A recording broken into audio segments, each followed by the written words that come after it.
अभी डेट थी Allahabad high court के अंदर। हमने जितनी हमारी शक्ति है, आप जानते हैं कि हमारे पास कुछ भी ताकत नहीं है सिवाय इस शरीर और वाणी के अलावा। हमने लोगों से कहा यार हमारी मदद करो इसके अंदर। तब मैंने हल्द्वानी में यह अपील की कि आप सब लोग जो जहां है सिर्फ इतना ही काम करें जिसमें हमको दिक्कत आ रही है कि हाई कोर्ट में, इलाहाबाद हाई कोर्ट में उसकी दूसरी डेट 16 जनवरी है। हम हर राज्य के आदमी से कह रहे हैं, ये पूरे देश पे लागू होगा कि आप एक काम कर दें कि जो हमारे जितने भी अकाउंट्स हैं सोशल मीडिया के, उसमें सिर्फ फेसबुक का अकाउंट ही वेरीफाइड है। मैं सबसे कह रहा हूं कि आप जहां जाएं, स्टेशन पे जाएं, एयरपोर्ट पे जाएं, 1 मिनट आपका चाहता हूं आप वहां खड़े हों, अपनी तस्वीर के साथ उस मजार का, उस मस्जिद की तस्वीर लें, उसकी लोकेशन लिखें और हमारे को फेसबुक जो मेरा वेरीफाइड पेज है पुष्पेंद्र कुलशे, उस पर डाल दें। वो इसलिए नहीं कह रहा हूं कि मुझे वो कागज चाहिए जिसका प्रिंट आउट लगा करके मुझे हर राज्य में रखना है। इस देश की व्यवस्था नहीं कर रहे। ये काम सरकारों के अधीन आने वाले ब्यूरोक्रेट्स का है, वो कर नहीं रहे। मैं रोज उनको गाली दूं, रोज उनके प्रति नफरत से, उनको गुस्से से बोलूं, उससे कुछ नहीं होगा। अगर 95 करोड़ सनातनी में से 1 करोड़ सनातनी इसको मुहिम के तौर पर भी भेज देंगे, हम उसका प्रिंट आउट लगा करके हमको देश के 29 राज्यों में वो डॉक्यूमेंट जमा करने हैं। क्योंकि वो सरकार से उन्होंने कहा अगर होते तो सरकार की तरफ से 2018 से आज 22 आ गया, कोई कुछ करता नहीं, कोई कुछ करना चाहता है। लेकिन हमारे हक में वो फैसला है, उस फैसले के लिए हम ये तो काम कर सकते हैं। रोज दुनिया की तस्वीरें लेते हैं, आज इस बड़े आदमी से मिले, आज उस बड़े आदमी से मिले।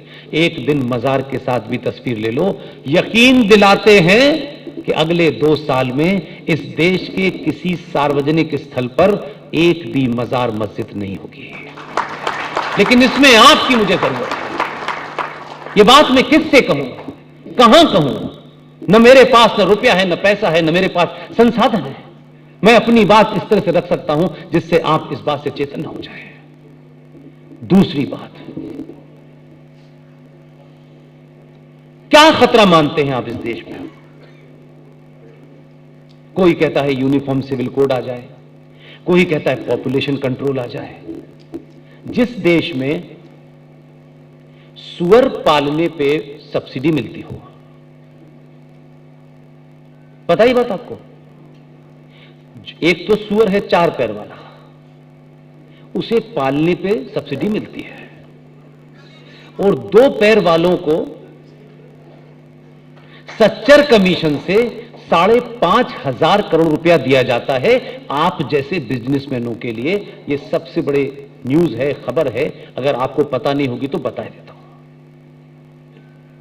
जब भारत पाकिस्तान का बंटवारा हुआ होगा, उस वक्त 2 लोग उधर रह गए थे, 2 लोग जो हमारे इसके कारण बने।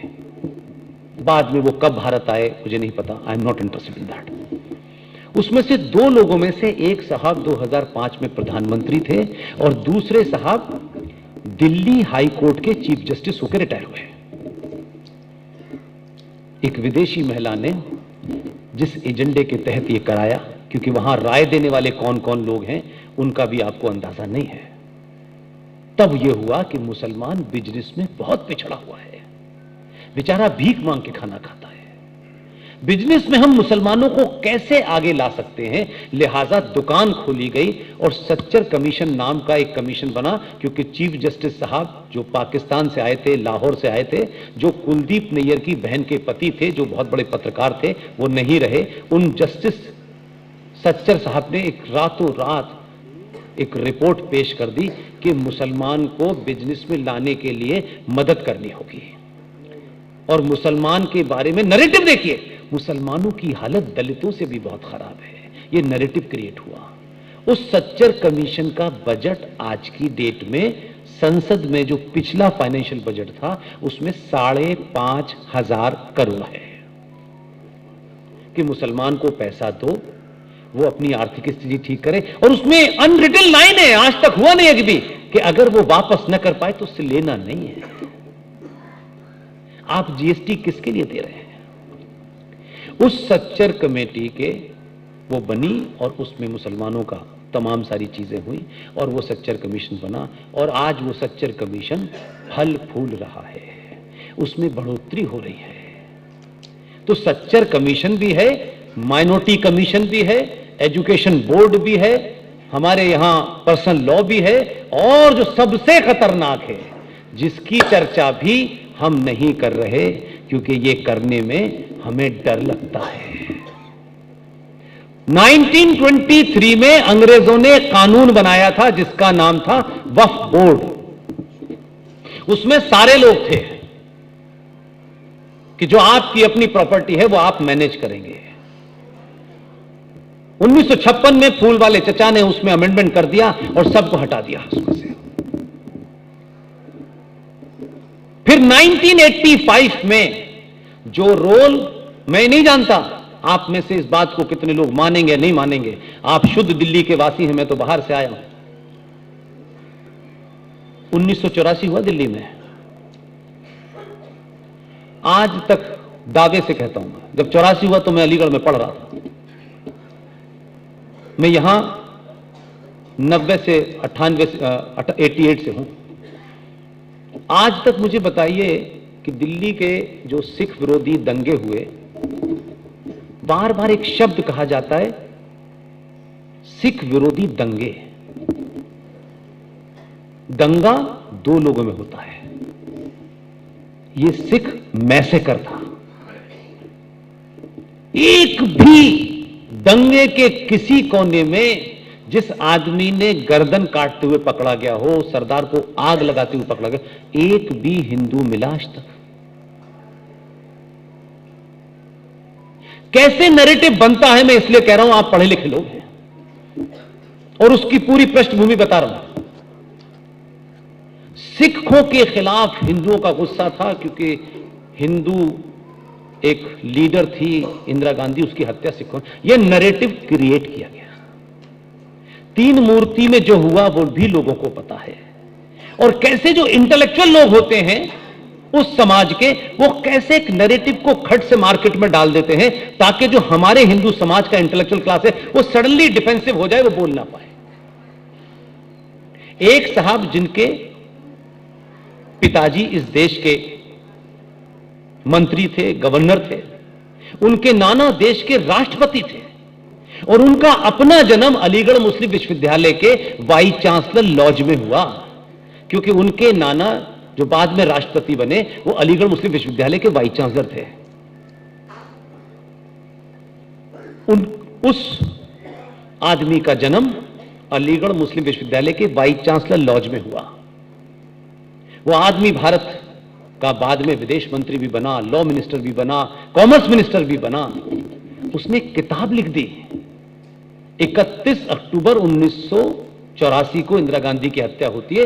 विद इन 6 मंथ एक किताब मार्केट में आई खटाक से, और एक बड़े पब्लिशर के नाम से आई ताकि लोगों को लगे ओ बाप रे बाप। हमारे यहां तो इस बात पे भी तय करते हैं ना कि ये किताब छपी कहां है। ओ ऑक्सफोर्ड ने छापा है, तब तो फिर कोई बात ही नहीं है। और हमारा कोई रूपा छाप देंगे, अरे यार ये सब झूठ है।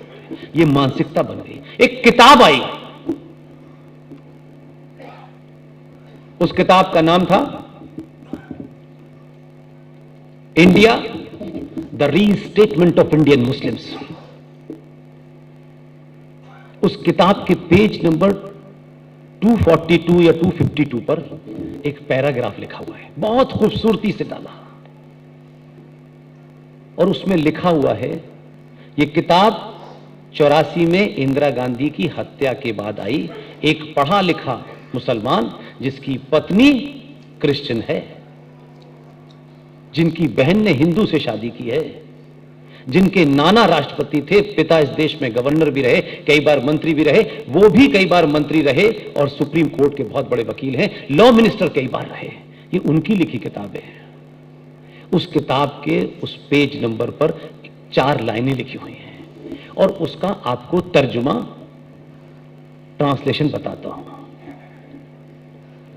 उसमें वो लिख रहे हैं कि जिस वक्त हिंदू सिखों का कत्ल कर रहा था,